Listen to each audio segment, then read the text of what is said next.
Most welcome to the most wanted. ചരിത്രത്തിൽ മൂന്ന് സ്ഥാനങ്ങൾ നേടിക്കൊണ്ട് അല്ലെങ്കിൽ മൂന്ന് ചരിത്രങ്ങൾ രചിച്ചുകൊണ്ടാണ് സുഹ്റാൻ മംദാനി ന്യൂയോർക്ക് നഗരത്തിൻ്റെ മേയറായി തിരഞ്ഞെടുക്കപ്പെട്ടിരിക്കുന്നത്. മൂന്ന് ചരിത്രങ്ങളെന്ന് പറഞ്ഞാൽ ഒന്ന്, ആദ്യത്തെ മുസ്ലിം വിഭാഗത്തിൽപ്പെട്ട മേയറാണ് സുഹ്റാൻ മംദാനി. അതുപോലെ തന്നെ ആദ്യത്തെ ഇന്ത്യൻ വംശജനുമാണ് സുഹ്റാൻ. അതോടൊപ്പം ഏറ്റവും പ്രായം കുറഞ്ഞ 34 വയസ്സ് മാത്രം പ്രായമുള്ള ആളാണ് സുഹ്റാൻ മംദാനി എന്ന പുതിയ മേയർ. ഇങ്ങനെ മൂന്ന് ചരിത്രങ്ങൾ രചിച്ചുകൊണ്ടാണ് സുഹ്റാൻ മംദാനി അമേരിക്കയിലെ ഏറ്റവും വലിയ നഗരമായ ന്യൂയോർക്കിൻ്റെ അധിപനായി മേയറായി തിരഞ്ഞെടുക്കപ്പെട്ടിരിക്കുന്നത്. ഒരു പുതിയ പ്രഭാതം തൻ്റെ വിജയം ന്യൂയോർക്ക് നഗരത്തിന് സൃഷ്ടിച്ചു വരുത്തി എന്നാണ് അദ്ദേഹം ഈ വിജയത്തെ വിശേഷിപ്പിച്ചത്. ട്രംപിന് ഏറ്റവും വലിയ പേടി സ്വപ്നവും താനാണ് എന്ന് അദ്ദേഹം പറയുന്നുണ്ട്. അതിൻ്റെ കാരണം മറ്റൊന്നുമല്ല, ഇനി ഒരു അടുത്ത നടക്കാൻ പോകുന്ന പ്രസിഡന്റ് തെരഞ്ഞെടുപ്പിൽ സ്ഥാനാർത്ഥിയായി ഡെമോക്രാറ്റിക് പാർട്ടി ഉയർത്തിക്കൊണ്ടുവരാൻ സാധ്യതയുള്ള ഒരാളാണ് യുവ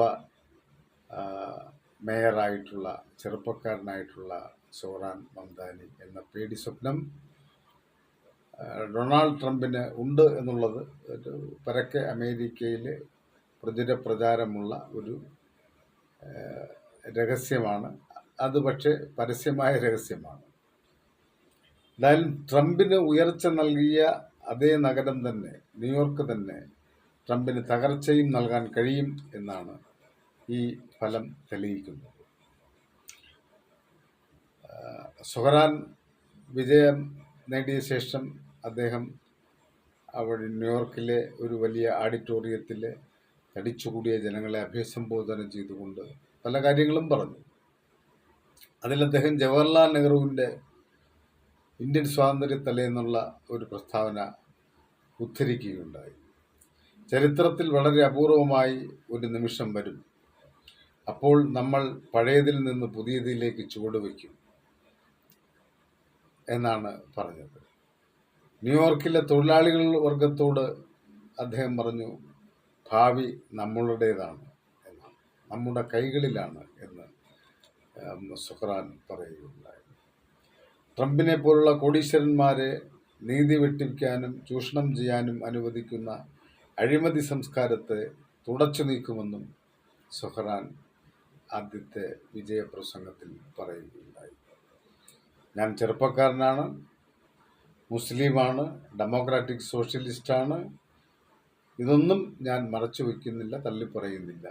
ഇതെല്ലാം ഞാൻ അഭിമാനമായി കാണുന്നു എന്നാണ് സുഹ്റാൻ തൻ്റെ കന്നിപ്രസംഗത്തിൽ ജനങ്ങളോട് പറഞ്ഞിരിക്കുന്നത്.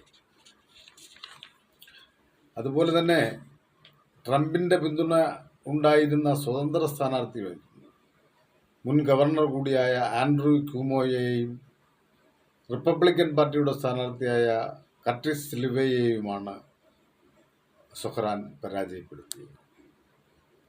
അമേരിക്കയിലെ ഏറ്റവും വലിയ നഗരമാണ് ന്യൂയോർക്ക് എന്ന് ഞാൻ നേരത്തെ പറഞ്ഞു. ഇവിടുത്തെ മേയറായി തിരഞ്ഞെടുക്കപ്പെടുക എന്ന് പറഞ്ഞാൽ അമേരിക്കൻ രാഷ്ട്രീയത്തിൽ ഒരു ചെറിയ കാര്യമില്ല. നേരത്തെ നമ്മൾ പരാമർശിച്ചതുപോലെ അടുത്ത പ്രസിഡന്റ് തിരഞ്ഞെടുപ്പിൽ ഡെമോക്രാറ്റിക് പാർട്ടിയുടെ സ്ഥാനാർത്ഥിയായി മംദാനി വന്നാൽ അതിശയപ്പെടാനൊന്നുമില്ല, സ്വാഭാവികം മാത്രമാണ്. ഇന്ത്യൻ ചലച്ചിത്ര നിർമ്മാതാവായിട്ടുള്ള മീര നായരുടെയും ഉഗാണ്ടയിലെ അക്കാഡമിഷ്യനായ അവിടെ പ്രൊഫസറായ മഹമ്മൂദ് മംദാനിയുടെയും മകനാണ് ഈ 34 വയസ്സുകാരനായ സുഹ്റാൻ മംദാനി. അദ്ദേഹത്തിന് കൃത്യമായ അജണ്ടകൾ ഈ തെരഞ്ഞെടുപ്പിൽ ജനങ്ങളുടെ മുമ്പിൽ വയ്ക്കാനുണ്ടായിരുന്നു. പ്രധാനമായും സാമ്പത്തികമായ അസമത്വങ്ങൾ പരിഹരിക്കുന്നതിനുള്ള സമൂലമായ മാറ്റങ്ങൾ കൊണ്ടുവരും എന്നാണ് സുഹ്റാൻ പ്രഖ്യാപിച്ചത്. ഈ പ്രഖ്യാപനം, ഈ അജണ്ട വിപ്ലവകരമായ കാഴ്ചപ്പാടും അദ്ദേഹത്തിനുണ്ട് എന്ന് ആയിരക്കണക്കിന് ആളുകൾക്ക് ബോധ്യപ്പെട്ടതിൻ്റെയും അവരുടെ എല്ലാം പിന്തുണയുടെ അടിസ്ഥാനത്തിലാണ് അമേരിക്കയിൽ ഒരു ചുവപ്പൻ മേയർ തിരഞ്ഞെടുക്കപ്പെട്ടിരിക്കുന്നത്. ചുവപ്പൻ മേയർ എന്ന് ആലങ്കാരികമായി പറയാവുന്നതേ ഉള്ളൂ. അദ്ദേഹം ശുദ്ധ കമ്മ്യൂണിസ്റ്റോ റാഡിക്കൽ കമ്മ്യൂണിസ്റ്റോ ഒന്നുമല്ല. പക്ഷേ ഇടതുപക്ഷ ചായ്വുള്ള ഒരു സോഷ്യൽ ഡെമോക്രാറ്റാണ്, അഥവാ ഡെമോക്രാറ്റിക് സോഷ്യലിസ്റ്റാണ് അദ്ദേഹം എന്ന് അർത്ഥസംഖ്യക്കിടായില്ലാത്ത വിധം പ്രഖ്യാപിച്ചിട്ടുണ്ട് എന്ന് മാത്രം. എന്തായാലും ഈ പ്രസിഡന്റ് തെരഞ്ഞെടുപ്പിൽ, ഈ മേയർ തെരഞ്ഞെടുപ്പിൽ മംദാനിയുടെ വിജയം നേരത്തെ തന്നെ എക്സിറ്റ് പോളുകൾ പലത് പ്രവചിച്ചിട്ടുള്ളതാണ്. അതുപോലെ തന്നെ സംഭവിച്ചു. നമുക്ക് കൂടി അഭിമാനിക്കാം, ഇന്ത്യൻ വംശജനായ ഒരാൾ അമേരിക്കയിലെ ഏറ്റവും വലിയ നഗരമായ ന്യൂയോർക്കിൻ്റെ മേയറായി തിരഞ്ഞെടുക്കപ്പെട്ടിരിക്കുന്നുള്ള കാര്യത്തിൽ നമുക്ക് കൂടി അഭിമാനിക്കാം. അഭിമാനം പങ്കുവച്ചുകൊണ്ട് നടത്തുന്നു. നന്ദി, നമസ്കാരം. Most wanted.